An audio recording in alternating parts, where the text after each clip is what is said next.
आज हम व्यापारी बैंक के कार्य है ना, फंक्शन ऑफ कमर्शियल बैंक, उनके फंक्शन देखेंगे कि व्यापारी बैंक क्या क्या काम करते हैं। तो व्यापारी बैंक का तीन ही काम दर्शाया गया है यहाँ पे। कौन कौन सा? प्राइमरी फंक्शन, इसको आप बोल सकते हैं मेन फंक्शन, है ना, मेन फंक्शन। दूसरा सेकेंडरी फंक्शन, तीसरा है सोशल फंक्शन।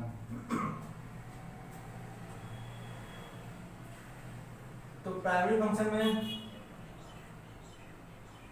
कौन कौन फंक्शन दिखाया गया आपका? प्राइमरी फंक्शन, सेकेंडरी फंक्शन और सोशल फंक्शन, ठीक है। यानी कि मुख्य कार्य, गौण कार्य और सामाजिक कार्य, समाज के लिए भी कार्य करते हैं। तो व्यापारी बैंक के प्राथमिक कार्य यानी कि प्राइमरी फंक्शन के बारे में बात कर रहे हैं, ठीक है। Primary function of commercial bank, तो सबसे पहले हम लोग इसके बारे में जानेंगे, प्राइमरी फंक्शन के बारे में। तो प्राइमरी फंक्शन में क्या हो गया? प्राइमरी फंक्शन में भी तीन काम। कौन कौन सा है? तो मांग स्वीकार करना, एक्सेप्टिंग डिपॉजिट, मतलब कि पैसा जमा करना, है ना, पैसा जमा करना, यानी पैसा आप देने जा रहे हैं तो वो आपसे देगा। ग्रांटिंग लोन, यानी लोन देना, ऋण देना।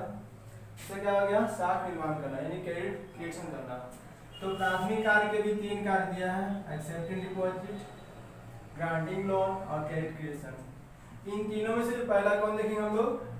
एक्सेप्टिंग डिपॉजिट के बारे में देखेंगे, ठीक है। फिर लोन के बारे में, तो फिर आपका क्रेडिट क्रिएशन के बारे में जानेंगे। तो आज इस वीडियो में सिर्फ हम सिर्फ इसके बारे में बात करेंगे, है ना, एक्सेप्टिंग डिपॉजिट के बारे में बात करेंगे। इसमें कौन कौन सा बारे में बात करेंगे? तो पहला हो गया चालू खाता यानी करंट डिपॉजिट, बचत खाता सेविंग डिपॉजिट, सावधि जमा खाता यानी कि फिक्स डिपॉजिट, और आवर्ती जमा यानी कि रिकरिंग डिपॉजिट। अब ये होता क्या है, इसके बारे में जानेंगे हम लोग, है ना। चालू खाता किसको मिलेगा? करेंट अकाउंट यानी कि चालू खाता यानी चालू जमा। इसमें क्या क्या होता है? देखिए यहाँ पे चालू खाते जमा राशि जब चाहे निकाली जा सकती है। मतलब कि चालू खाता में आप जब आप करेंट अकाउंट खुलवाते हैं तो उसमें पाबंदी नहीं है पैसा निकालने का, कि उसमें आप जब चाहे तब पैसा आप निकाल सकते हैं और कितना भी पैसा डाल सकते हैं, है ना। उसमें लिमिट भी नहीं है कितना करना है, उससे कितना भी डाल सकते हैं। तो जब चाहे तब निकाल सकते हैं और उसमें क्या है, पैसा जितना भी डाल सकते हैं, ठीक है। पहला पॉइंट, इस खाते में रखा धन का प्रयोग बैंक नहीं कर पाती है। मतलब इसमें जो चालू खाता में है जो पैसा आपका है उसमें क्या करता है, बैंक यूज नहीं कर पाती है। क्योंकि आप क्या करते हैं, आपको तो पैसे जमा किए हैं क्या तुरंत निकाल लीजिएगा, है ना, तो पैसा यूज कहाँ किया, बैंक नहीं कर पाया। इस खाते में ब्याज नहीं मिलता। जब आपका पैसा का यूज ही नहीं करेगा बैंक, तो ब्याज कहाँ से देगा आपको, है कि नहीं। आपका पैसा का यूज करेगा तो ना बैंक ब्याज देगा। यूज ही नहीं किया आपका पैसा का तो बैंक ब्याज कहाँ से देगा, नहीं देगा। बल्कि क्या देगा, बल्कि बैंक ग्राहक से कभी कभी शुल्क वसूल करती है। अब आप उनके बैंक में पैसा रखिएगा तो फ्री पकड़ कर रखते नहीं देगा, है ना। तो क्या करेगा, आपका पैसा वो यूज भी नहीं कर पा रही है, आप उसके पास पैसा रख रहे हैं तो क्या करेगा, आपको आपसे तो वसूल लेगी ही, वसूल कुछ तो वसूल काटेगी ना, काटेगी। फिर लिखा हुआ इस खाते का प्रयोग बिजनेसमैन करते हैं। क्योंकि आप यहाँ बोल रहे हैं चालू खाता में पैसे का लो लिमिट होता है का, आप जितना भी जमा कर सकते हो उसमें और जब चाहे तब निकाल सकते हैं। इसका यूज कौन करेगा, बिजनेसमैन करेगा। बिजनेसमैन को चाहिए हर समय उनको पैसा निकालना और डालना ही रहता है ना, ठीक है। अब आते हैं बचत खाता यानी कि सेविंग अकाउंट। इस खाते का प्रयोग वेतनभोगी यानी कि जिनको महीना महीना सैलरी मिल रहा है वो, गृहस्थ यानी या फिर छोटे व्यापारी कर सकते हैं जिनका छोटी बचत हो।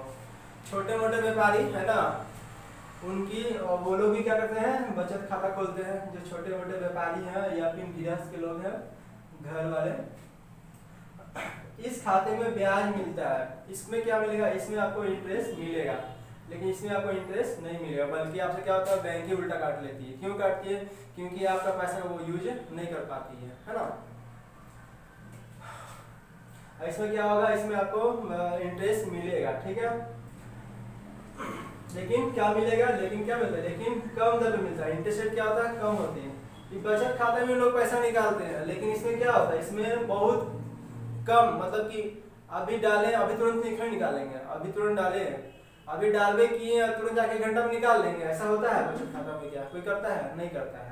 जबकि इसमें होता है। इसमें क्या होता है, अभी डालिए तुरंत आधा घंटा के आधा घंटा से पहले भी निकल जाएगा, समझ रहे हैं ना। इसमें इसमें समय कोई लिमिट ही नहीं है, कब डाले कब निकाल, लेकिन इसमें है, इसमें जो भी जमा करने जाएगा, मान लीजिए छोटा व्यापारी लोग है और जमा करने गया, मान लीजिए कुछ पैसे जमा करने गया, अब अगले दिन क्या तुम निकाल ही लेंगे, तो बहुत कम इससे रेयर केस होता है, ठीक है। इसलिए क्या होता है, इस पैसे का यूज बैंक कर पाती है, और कर पाती है इसलिए क्या करती है, इसका आपको इंटरेस्ट देती है।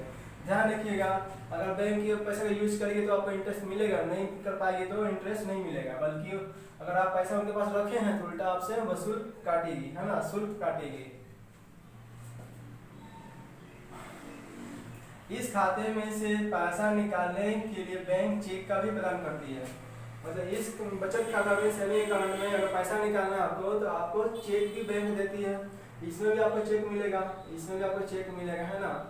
इसमें क्या कर सकते हैं, इसमें आप जमा पर्ची के द्वारा भी निकाल सकते हैं, इससे भी आप जमा पर्ची से निकाल सकते हैं, जमा पर्ची है ना, वहाँ पर फॉर्म रहता है, फॉर्म भर के आप निकाल सकते हैं, ठीक है।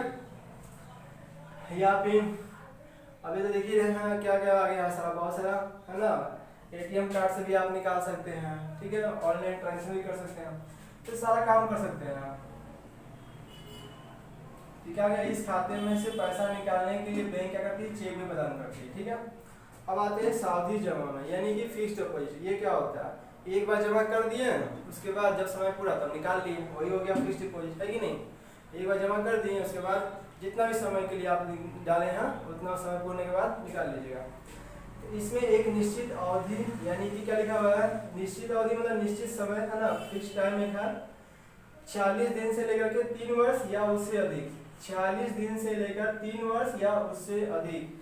यहाँ पे एसके सिंह का जो बुक है आपका, इसमें कितना दिया हुआ है, कम से कम जो दिन दिया हुआ है, कितना दिया है, 46 डेज, है ना, कि 46 दिन का भी आप फिक्स डिपॉजिट कर सकते हैं, और इससे लेकर कितना 3 वर्ष तक का भी आप फिक्स डिपॉजिट कर सकते हैं, या उससे अधिक भी, है ना। तो कम से कम कितना बोला गया, 46 डेज, है ना, 40 दिन से लेकर के 3 वर्ष या उससे अधिक तक आप फिक्स करवा सकते हैं। आप कोई पैसा जाके दीजिए, मान लीजिए 10,000 जाके दे दीजिए बैंक में, बोलिएगा हम 46 दिन के बाद चाहिए हमको, 46 दिन के लिए फिक्स कर दीजिए, तो 46 दिन के लिए क्या करेगा, वो फिक्स कर लेगा, है ना। आपको फिर पैसा जो मिलेगा 10,000 46 दिन के बाद मिलेगा, ठीक है। अगर उससे पहले अगर आप निकालते हैं तो उल्टा बैंक आपसे काट लेगी टैक्स, है ना, या रेट जो भी आपका है वो काट के फिर तब आपको देगी।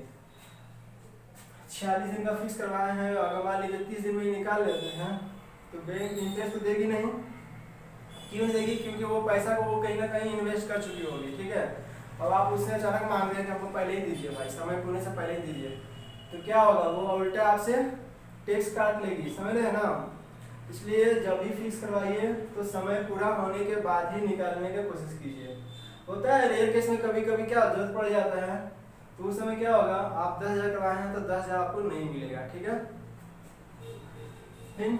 रकम जमा करते समय आपको एक जमा रसीद मिलती है, जिस पर रकम जमा होने की तारीख, जब आप पैसा जमा कीजिएगा, फिक्स डिपॉजिट करवाइएगा, जब आप वहाँ फिक्स डिपॉजिट करवाइएगा क्या लिखेगा, रकम जमा, यानी पैसा जमा करते समय आपको एक जमा रसीद, कोई तो सबूत होना चाहिए ना भाई हम जमा किए हैं, क्या मिलेगा, जमा रसीद मिलेगा, मिलती है, जिस पर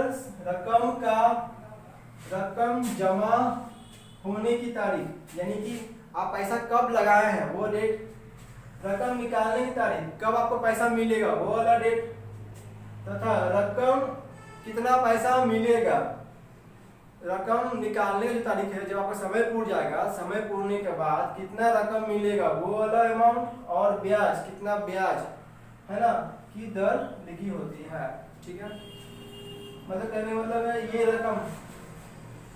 रकम कौन सा रकम हो गया, जैसे फिर से लिखिए, रकम जमा करते समय आपको एक जमा रसीद मिलती है, जिस पर रकम जमा होने की तारीख, यानी कि कब आप जमा किए हैं, रकम निकालने की तारीख, कब आपको पैसा मिलेगा, तथा रकम मतलब कितना आप जमा किए हैं, 10,000 तो 10,000 रकम, ठीक ना, और इंटरेस्ट यानी ब्याज की दर लिखी होती है।